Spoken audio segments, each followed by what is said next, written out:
أعوذ بالله من الشيطان الرجيم بسم الله الرحمن الرحيم ونبلوكم بالشر والخير فتنة وإلينا ترجعون.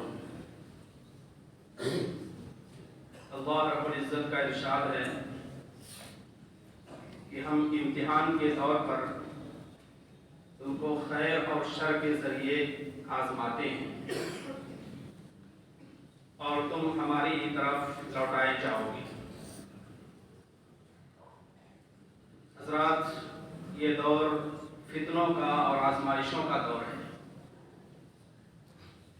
ہر آن اور ہر لمحے فتنے صرف آ نہیں رہے ہیں بلکہ بارش کے قطروں کی طرح برس رہے ہیں. فتنوں کے رنگ اور ان کے آہنگ اور ان کے روپ الگ الگ ہیں اور ان کا طرز اور ان کا انداز بھی الگ ہے. نتائج اور عواقب کے لحاظ سے بھی ان کی سنگینیاں بڑھی ہوئی ہیں. گویا کہ فتنوں کا ایک دور ہے، آزمائش کا ایک دور ہے جس میں ہم اور آپ جی رہے ہیں. فتنہ کہتے ہیں اس چیز کو جو انسان کو اس کے اصل مقصد سے ہٹا دے، پھیر دے. اسی کو فتنہ کہا جاتا ہے، اسی کو امتحان کہا جاتا ہے، اسی کو آزمائش کہا جاتا ہے. یہ فتنہ کبھی مال کی شکل میں ہوتا ہے جو انسان کو اس کے اصل مقصد سے پھیر دیتا ہے. مال کو اگرچہ انسانی زندگی کی زینت کہا گیا ہے، لیکن یہی مال کبھی کبھی انسان کو اس کے اصل مقصد سے اور ہدف سے ہٹا دیتا ہے اور اس کے لیے فتنہ بن جاتا ہے. اولاد یہ بھی انسانی زندگی کی زینت ہے، لیکن یہ بھی انسان کو اس کے اصل مقصد سے ہٹا دیتے ہیں. اسی تناظر میں قرآن کریم میں اللہ رب العزت نے فرمایا ہے کہ انما اموالکم و اولادکم فتنہ، کہ یہ مال اور یہ اولاد تمہاری آزمائش کا ذریعہ ہے، اصل مقصد سے ہٹانے والے ہیں. لہذا تم چوکنا رہنا، ہوشیار رہنا کہ مقصد سے ہٹانے نہ پائیں اور صحیح روح پر تمہارا سفر جاری رہے. اسی طرح سے قرآن کریم کے مطالعے سے معلوم ہوتا ہے کہ فتنے کی اور بھی شکلیں ہیں. ایک آیت میں اللہ تعالیٰ نے کئی چیزیں بتائی ہیں. زُيِّنَ لِلنَّاسِ حُبُّ الشَّهَوَاتِ مِنَ النِّسَاءِ وَالْبَنِينَ وَالْقَنَاطِيرِ الْمُقَنطَرَةِ مِنَ الذَّهَبِ وَالْفِضَّةِ وَالْخَيْلِ الْمُسَوَّمَةِ وَالْأَنْعَامِ وَالْحَرْثِ. پوری ایک فہرست اللہ تعالیٰ نے فتنوں کے ذکر کر دی ہے. فتنہ عورتوں کے ذریعے بھی ہوتا ہے، فتنہ اولاد کے ذریعے بھی ہوتا ہے، فتنہ سونے اور چاندی کے جمع کردہ مال کے ذریعے بھی ہوتا ہے، فتنہ عمدہ گھوڑوں اور مویشیوں کے ذریعے بھی ہوتا ہے، فتنہ کاروبار اور تجارت کے ذریعے بھی ہوتا ہے، فتنہ کھیتی کے پیداوار کے ذریعے بھی ہوتا ہے. یہ سب تمام چیزیں ہیں جو فتنے کا ذریعہ بنتی ہیں، فتنے اور آزمائش کا سبب بنتی ہیں. ذَلِكَ مَتَاعُ الْحَيَاةِ الدُّنْيَا، قرآن کریم حکیم میں کہتا ہے یہ دنیاوی زندگی کی پونجیاں ہیں، چند روزہ لطف اٹھانے کی چیزیں ہیں. واللہ عندہ حسن المآب، اور اللہ تعالیٰ کے پاس بہترین ٹھکانہ ہے. ان فتنوں کے دلدل سے، ان فتنوں کی آزمائش سے نکل کر جو انسان رب واحد کی طرف منتقل ہوگا، رب واحد کی طرف جائے گا، تو اللہ تعالیٰ بہترین ٹھکانے کا انتظام فرمائے. ایک حدیث میں جو صحیح بخاری کی ہے، اللہ کے رسول صلی اللہ علیہ وسلم نے فتنوں کی پیشن گوئی فرمائی ہے. یتقارب الزمان، ایک دور ایسا آئے گا کہ جس میں وقت بالکل تنگ ہو جائے گا، سکڑ جائے گا. ہر انسان ایسا مشغول نظر آئے گا کہ اس کے کام بہت ہوں گے لیکن وقت بہت تنگ آ جائے گا.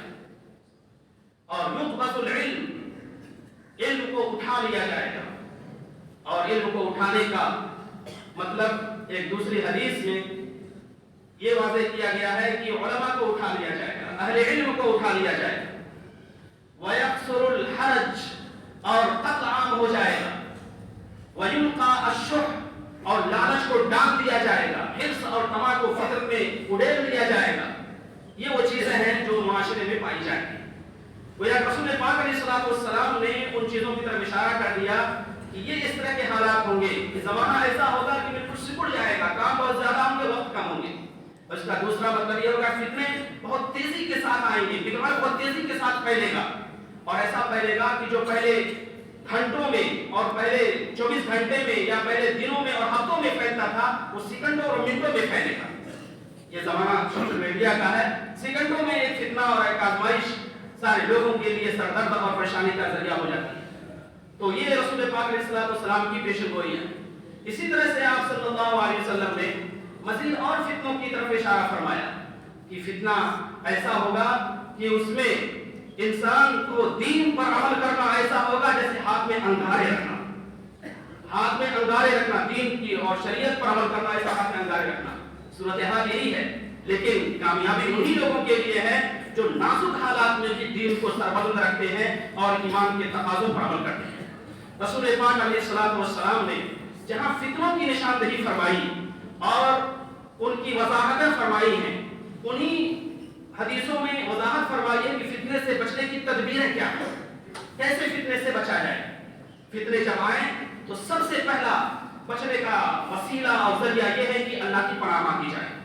تعوذوا باللہ من الفتن ما ظہر منها وما بطن، اللہ تعالیٰ کی پناہ طلب کرو، اللہ تعالیٰ کی پناہ حاصل کرو ان فتنوں سے جو ظاہری ہیں یا جو چھپے ہوئے ہیں، جو داخلی ہیں یا جو بیرونی ہیں، جو چھوٹے ہیں یا جو بڑے ہیں، ان تمام فتنوں سے اللہ رب العزت کی پناہ طلب کرو۔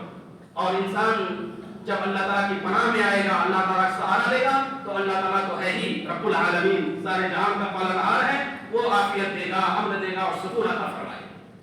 دوسرا طریقہ حدیث پاک سے معلوم ہوتا ہے فتنے جب عام ہو جائیں تو یہ کہ اللہ کے رسول صلی اللہ علیہ وسلم نے فرمایا کہ تمسکوا بالکتاب والسنہ، کہ کتاب و سنت کو لازم پکڑ لو۔ رسول پاک علیہ الصلوۃ والسلام کی تعلیمات اور قرآن کریم کی آیتوں کے جو معانی اور مفاہیم ہیں ان سے چپٹ جاؤ، ان سے وابستہ ہو جاؤ، اس سے ذرا بھی انحراف نہ کرو۔ اور ایک حدیث میں تو آپ صلی اللہ علیہ وسلم نے فرمایا ترکت فیکم ثقلین، میں دو بھاری چیزیں چھوڑ کر جا رہا ہوں، لن تضلوا ما ان تمسکتم بہما، کبھی بھی تم ہلاک نہیں ہوگے، گمراہ نہیں ہوگے اگر تم کو مضبوطی سے پکڑ لو۔ تو قرآن اور حدیث دو ایسی چیزیں ہیں، اور پھر ان کی تشریحات، ان کے معانی اور مفاہیم اس کے ذہن میں کہ انسان اگر ان کو لازم پکڑے گا تو فتنوں سے محفوظ رہے گا۔ مزید یہ کہ آپ صلی اللہ علیہ وسلم نے اشارہ فرمایا کہ فتنوں کے زمانے میں عقیدہ توحید کو بھی لازم پکڑنا یہ فتنوں سے نجات کا ذریعہ ہے۔ انسان جب عقیدہ توحید کو لازم پکڑے گا کہ اللہ تعالیٰ ہی ساری کائنات کا خالق ہے، مالک ہے، اسی نے پیدا کیا ہے، وہی نظام کو چلا رہا ہے، الا لہ الخلق والامر، اسی نے پیدا کیا، وہی نظام کو چلا رہا ہے، اور جو کچھ بھی نظام برپا ہو رہا ہے یہ اللہ تعالیٰ کی اجازت سے ہو رہا ہے۔ ما اصابکم من مصیبت فبما کسبت ایدیکم، اور یہ دوسرے موقف الا باذن اللہ، اللہ تعالیٰ کے حکم سے ہے، اللہ تعالیٰ کے نظام سے ہے۔